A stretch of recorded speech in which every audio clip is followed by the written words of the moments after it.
Saludos a todos, vamos a hablar de la patología del hombro.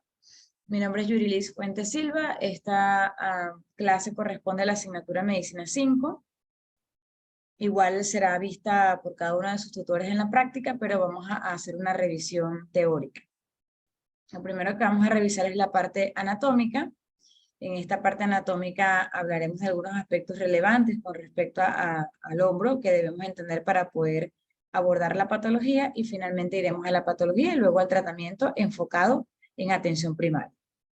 Lo primero que tenemos que saber es que el hombro en realidad es un complejo formado por varias articulaciones, en donde la que predomina es la articulación glenohumeral, que es una enartrosis, es la articulación más móvil del cuerpo, en donde se une la cabeza humeral y la cavidad glenoidea. Esta cabeza humeral tiene solamente un tercio con cartílago y la cavidad glenoidea tiene un rodete glenoideo. Ella es pequeña, pero ese rodete glenoideo ayuda a aumentar la superficie en donde se puede desplazar esa cabeza humeral y permite una gran movilidad. Otra articulación que tenemos en el hombro es la articulación acromioclavicular. Esta articulación acromioclavicular es una articulación que tiene ligamentos, que tiene cartílago, y está formada por la unión del acromio y de la clavícula. Y esta forma prácticamente el techo del hombro. Luego tenemos a la articulación esternoclavicular, que está formada por la unión de la clavícula con el manubrio del esternón. Es una articulación en silla de montar que permite movimiento en dos planos. Todas estas articulaciones ayudan a la movilidad del hombro. Luego tenemos una articulación falsa, porque en realidad no es desde el punto de vista anatómico, estructural, una articulación como tal, por eso se dice que es una falsa articulación, pero funcionalmente se comporta como tal porque es la articulación que se forma entre la escápula y la pared torácica. Esa escápula se desplaza en forma lateral y superior y ayuda a producir la abducción cuando esta ocurre por encima de los 120 grados, y es por eso que podemos llegar a los 180 grados. Otro aspecto importante desde el punto de vista anatómico es resaltar que el tendón de la porción larga del bíceps se hace intraarticular, se inserta en la parte superior del rodete glenoideo, y esto hace pensar que cuando tenemos algún compromiso a nivel intraarticular, entonces esto va a interesar a ese tendón que está pasando por la corredera bicipital entre el troquíter y el troquín. Otro aspecto importante es la bursa subacromial. La bursa subacromial se encuentra justamente en ese espacio subacromial que está debajo de la articulación acromioclavicular.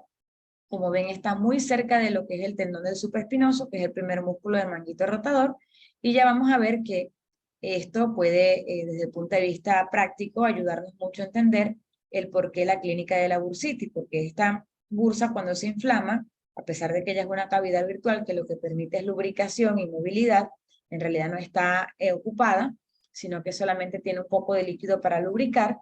Cuando ella se inflama y se aumenta de tamaño, ocupa la parte anterior, la parte lateral y un poco la parte posterior, y provoca dolor para todos los movimientos. Para que el hombre pueda tener una movilidad como la tienen, amplia, pues ocurrieron una serie de artilugios naturales en donde se da estabilidad a través de músculos, pero también a través de una gran cantidad de ligamentos. Estos ligamentos muy importantes, algunos son intraarticulares, otros son extraarticulares, pero todo, en fin, tienen la función de dar estabilidad al hombro y hacerlo un poco más estable en su movimiento, porque pues tiene la ventaja de ser muy móvil, pero tiene la desventaja también de estar bien desprotegido, y esto lo hace proclive a que se subluje o se luje. Vamos a tener una gran cantidad de ligamentos, como por ejemplo los coracoclaviculares, coracoacromiales, y así dependiendo del sitio donde nazcan. Como ven, los nombres son muy fáciles. No es objeto de esta clase hablar de cada uno de esos ligamentos, pero para que sepan, para que tengan en cuenta que no es solamente la cápsula articular, sino también son estos ligamentos y los músculos que ayudan a dar estabilidad. Algo importantísimo de conocer es con respecto a la formación del manguito rotador.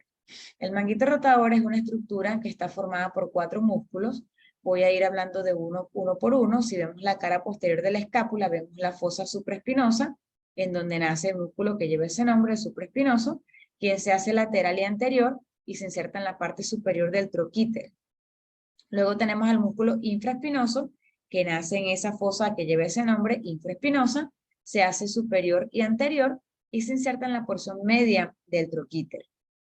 Y luego tenemos un músculo más modesto, más pequeño, que también nace en esa fosa infraespinosa, pero un poco más lateral, casi en el vértice, en la cara lateral, en el borde lateral de la escápula, y se hace también superior y anterior, y se inserta en la parte inferior del troquíter. Entonces están supraespinoso, infraespinoso y redondo medio. De estos tres músculos vemos todos insertándose en el troquíter, pero en el troquín también vemos un músculo que se inserta, que es este que están haciendo en la parte anterior, en la fosa subescapular, y por eso lleva ese nombre, músculo subescapular. Se inserta en el troquín, y como ven, entre el troquín y el troquíter está la corredera bicipital, por donde pasa el tendón de la porción larga del bíceps. En cuanto a otro aspecto anatómico importante y que le da la redondez al hombro, tenemos que hablar del músculo deltoides. El músculo deltoides tiene tres fascículos. El fascículo anterior ayuda a la flexión de los hombros. El fascículo medio o deltoides medio o lateral ayuda a lo que es la abducción del hombro o abducción. Y el fascículo posterior o el deltoides posterior ayuda a la extensión de los hombros. Hablando un poco ya, entrando a la patología, la primera que vamos a tocar es una de las más frecuentes, que es la bursitis subacromial. Ya dijimos que por la distribución de esa bursa en el espacio subacromial y que es tan altamente inervada, pues es fácil que cuando ella se inflame se genere un dolor que interese todos los movimientos del hombro. Entonces es un dolor que generalmente es agudo y va a doler para todos los movimientos, porque fíjense que para donde se movilice, esa bursa está interesando ese movimiento. Generalmente se exacerba en la noche, hay un dolor en la cara anterior y en la cara lateral a la palpación de ese hombro, pero las maniobras contra resistencia, que ya vamos a ver en detalle a qué se refieren, que tienen que ver con la evaluación de los tendones, de los músculos, van a estar negativos. Y eso en cierto modo nos va a ayudar a diferenciar una bursitis subacromial, por ejemplo, de una tendinitis del manguito rotador. Entonces, el diagnóstico de la bursitis subacromial es eminentemente clínico, básicamente, aunque también podemos verlo, por supuesto, por ultrasonido, por estudios de imágenes, pero es un diagnóstico al inicio y casi siempre eminentemente clínico en la mayoría de los casos. Lo diagnosticamos por la clínica del paciente y por el examen físico, en especial porque hay dolor en la cara anterior y en la cara lateral del hombro, en ausencia de movimientos contra resistencia dolorosos. De segundo tenemos a la tendinitis del manguito rotador. Recordemos entonces que el manguito rotador ayuda a varios movimientos. Tenemos movimientos de rotación interna que ayuda a hacerlo, el músculo subescapular. Tenemos movimiento de rotación externa y abducción que le ayudan a hacer. El de abducción lo ayuda a hacer el supraespinoso y el de rotación externa lo ayuda a hacer el infraespinoso. Entonces aquí podemos ver que una persona que tenga tendinitis del manguito rotador le va a costar secarse el cabello, lavarse el cabello, peinarse, abotonarse el brasier, etc. Una característica es que no va a haber dolor cuando palpamos en la cara anterior y en la cara lateral, y en las maniobras contra resistencia vamos a encontrar dolor. Puede ser de una o de varias. ¿Cómo evaluamos esas maniobras contra resistencia? Primero, lo hacemos a través de la abducción contra resistencia, que estaríamos evaluando al supraespinoso. Hacemos que el paciente coloque el hombro a 70 grados en abducción y hacemos una contrarresistencia para ver si está positiva. Positiva estaría si se presenta dolor cuando estamos haciendo la contrarresistencia. Para rotación externa, podemos hacerlo palpando aquí en el antebrazo o en el codo también, pidiéndole al paciente que saque los codos del cuerpo, el que estamos evaluando, y ahí estaremos evaluando la contrarresistencia de la rotación externa, que sería el infraespinoso. Y luego tenemos la rotación interna contrarresistencia, donde estaremos evaluando al subescapular. Si lo podemos ver un poco para que lo vean en forma más gráfica en este video, se los dejo.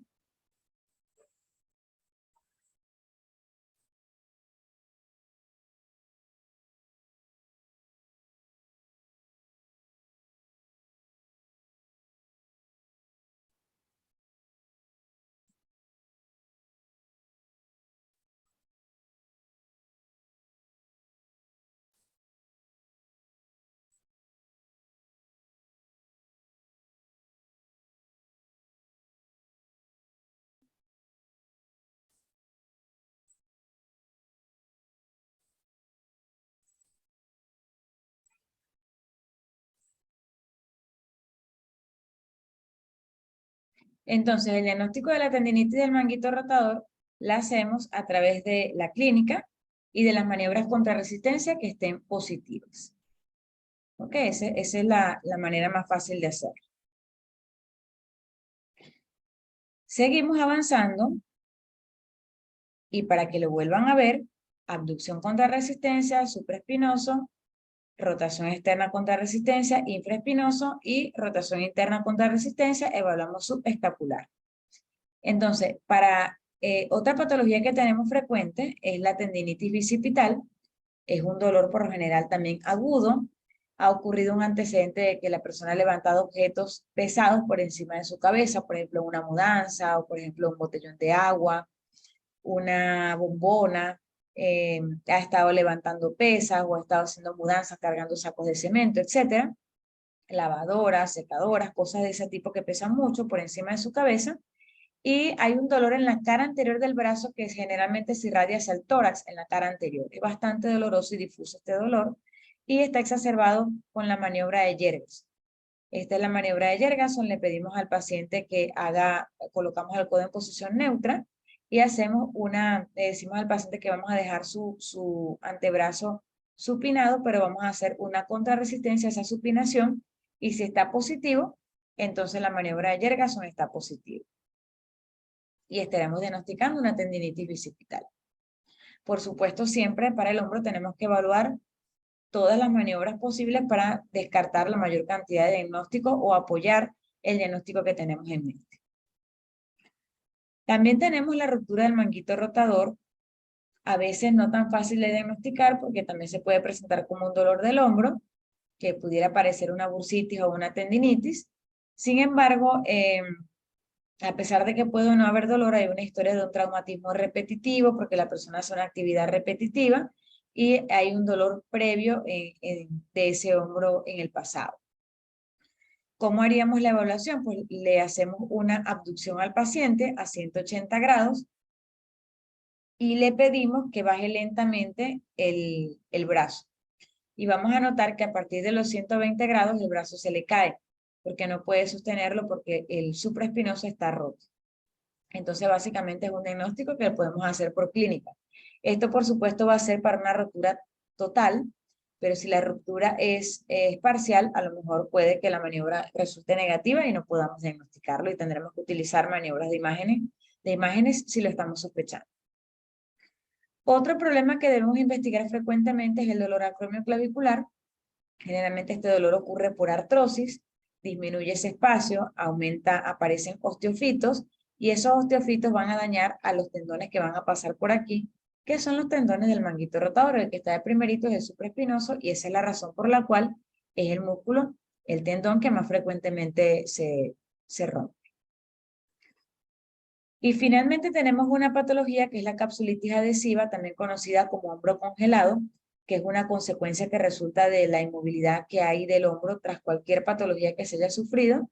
Estas patologías presentes, bien sea una bursitis, una tendinitis, tanto bicipital como del manguito rotador, etcétera, dolor acromioclavicular por artrosis, pero también puede ocurrir cuando una persona deja de mover el hombro por cualquier causa, porque le pusieron un movilizador de hombro, porque le hicieron una mastectomía radical, por muchísimas otras causas. Entonces, eso lo que va a generar es un proceso inflamatorio severo en la cápsula articular que va a provocar fibrosis, va a provocar una retracción en donde la persona va a tener imposibilidad para mover el hombro. Esto representa una emergencia en reumatología, es un problema relativamente frecuente. La mialgia es una causa frecuente de consulta y pues como vemos, este es el aspecto normal de una cápsula sana, este es el aspecto de una cápsula enferma, como lo vemos aquí, con neovascularización, fibrosis, fíjense, esto es desde el punto de vista artroscópico, así que tenemos que tener mucha curiosidad para pensar en esta patología, sobre todo cuando tenemos 2 o más movimientos del hombro comprometidos. Recordemos que en el hombro tenemos movimientos de flexión, 180 grados, tenemos movimiento de abducción, 180 grados, tenemos movimiento de rotación externa, que la persona tiene que ser capaz de ponerse la mano atrás de la cabeza, colocando los codos pegados de la pared. Tenemos movimiento de rotación interna, en donde el paciente debe ser capaz de meterse la mano en el bolsillo de atrás o de desabotonarse el sostén. Tenemos movimientos de elevación de hombros, de protracción de hombros, de retracción de hombros, tenemos movimiento de circunducción. Entonces, todos estos movimientos son movimientos que debemos explorar y si esos movimientos están afectados, 2 o más movimientos, el hombre está en riesgo de capsulitis adhesiva. Y es una emergencia y tiene que referir a ese paciente. Las proyecciones que más utilizamos desde el punto de vista radiológico para el hombro son esta proyección, que es la proyección anteroposterior, y también una proyección en rotación externa, que es para ver el troquíter en una mejor manera. En esta proyección anteroposterior vamos a ver a la cabeza humeral, vamos a ver a la cavidad glenoidea, vemos a la articulación acromioclavicular, vemos a la apófisis coracoides, vemos que vamos a tener varias perspectivas del hombro. Fíjense que aquí vamos a ver, por ejemplo, que tenemos 2 cuellos, igual como en el fémur, que aquí en el húmero tenemos el cuello anatómico y el cuello quirúrgico. Tenemos al troquíter o tubérculo mayor y al troquín o tubérculo menor, la apófisis coracoide, la cavidad glenoidea, la articulación acromioclavicular, la clavícula, el acromio. Aquí vemos en esta proyección de un hombro izquierdo en anteroposterior, vemos una radioopacidad en el espacio subacromial que parece interesar a tocar inclusive al húmero, la cabeza del húmero. Esto puede estar indicando una calcificación del tendón del supraespinoso, que es lo más probable. Entonces esto correspondería ya a un diagnóstico cuando analizamos la clínica del paciente con la radiología a una tendinitis calcificada del manguito rotador. Aquí tenemos otra calcificación también en el espacio donde se inserta el manguito rotador, entonces estaría correspondiendo también a una tendinitis calcificada. Aquí vemos una pérdida de la esfericidad de la cabeza humeral, vemos que hay presencia de osteofitos, es muy probable que se trate de una necrosis avascular de la cabeza humeral, que pues tendremos que interrogarle en pacientes que reciben esteroides, en pacientes que reciben anticonvulsivantes, en pacientes que tienen enfermedades como por ejemplo anemia drepanocítica, en buzos, que es lo primero que vamos a sospechar cuando hay esa pérdida de la esfericidad. En esta otra radiografía en rotación externa, para que vean cómo se ve mejor el troquíter, aquí vemos una pequeña calcificación también más sutil que la que veíamos en las anteriores y que está indicando que hay un proceso inflamatorio mucho más nuevo. Aquí pareciera haber un osteofito en la articulación acromioclavicular, pero no me atrevería a asegurarlo. Además, la densidad mineral ósea de este paciente está realmente considerablemente bien disminuida. Aquí vemos otra radiografía en donde vemos también destrucción de la cabeza humeral con pérdida de la esfericidad. Es probable que estemos en presencia también de una necrosis avascular o tal vez también puede ser una artropatía por microcristales ya en una fase avanzada. Tendremos que evaluar el contexto del paciente, pero es muy probable que se corresponda más a una necrosis avascular de la cabeza humeral. Finalmente, el tratamiento es como lo que hemos visto para la cervicalgia, para lumbalgia. El tratamiento siempre es individualizado, generalmente utilizamos antiinflamatorios no esteroideos con protección gástrica. Siempre hay que individualizar riesgo-beneficio porque generalmente estas son personas que están en una edad media de la vida. Podemos utilizar AINES a nivel tópico. Cuando el dolor es muy severo podemos ayudarnos con neuromoduladores además de los AINES. También si el paciente no puede recibir AINES podemos utilizar acetaminofén con tramadol, es decir, combinación de analgésicos puros con opiáceo. Y muchas veces si el paciente tiene contraindicaciones por alguna razón para recibir medicamentos, es mejor que coloquemos esteroides por vía local. Esto lo debería hacer el especialista. También tenemos un tratamiento no farmacológico que está dado por medio físico, frío, calor. Tenemos también el recurso de la fisiatría, rehabilitación. Tenemos el recurso de la higiene postural, que hay que explicar al paciente, la consejería para el hogar y las actividades de la vida cotidiana. Por supuesto, como siempre hemos insistido, hay que educar al paciente sobre su educación y sobre las situaciones que lo pueden poner en riesgo para presentar dolor o capsulitis adhesiva. Hay que advertir sobre las consecuencias de movilizar la articulación por tiempo prolongado. Tratemos de dar reposos cortos, 2-3 días, hasta que el tratamiento haga efecto y luego comenzamos a hacer una rehabilitación progresiva. Y recuerden que debemos considerar siempre para el tratamiento individualizar a cada paciente, ver cuál es su edad, cuáles son las comorbilidades que tiene, si está polimedicado, cuáles son las preferencias del paciente, y si tiene apoyo familiar o no. Hay que investigar sobre historia de gastritis, hay que averiguar si tiene apoyo familiar para el cumplimiento del tratamiento, un punto muy importante, en especial en las personas de edad avanzada, y hay que explicar detalladamente el tratamiento y sus efectos adversos para que el paciente esté, digamos, como preparado ante ellos. Como conclusiones, la mayoría de las patologías reumáticas del hombro pueden ser tratadas en atención primaria, salvando solamente cuando veamos alguna sospecha de necrosis vascular de la cabeza humeral o cuando tengamos pacientes con riesgo de capsulitis adhesiva o con capsulitis adhesiva. Debe referirse a los pacientes con patología de hombro si hay dificultades para atender en atención primaria. Cualquier otro paciente que de primera entrada parecía que podía mejorar, pero que no respondió. Ese paciente también debe ser referido. Y hay que educar al paciente desde la primera visita a atención primaria para mejorar el cuadro clínico actual y evitar una capsulitis adhesiva. Eso es un punto muy importante. Bueno, muchísimas gracias. Seguimos con la parte práctica con los tutores.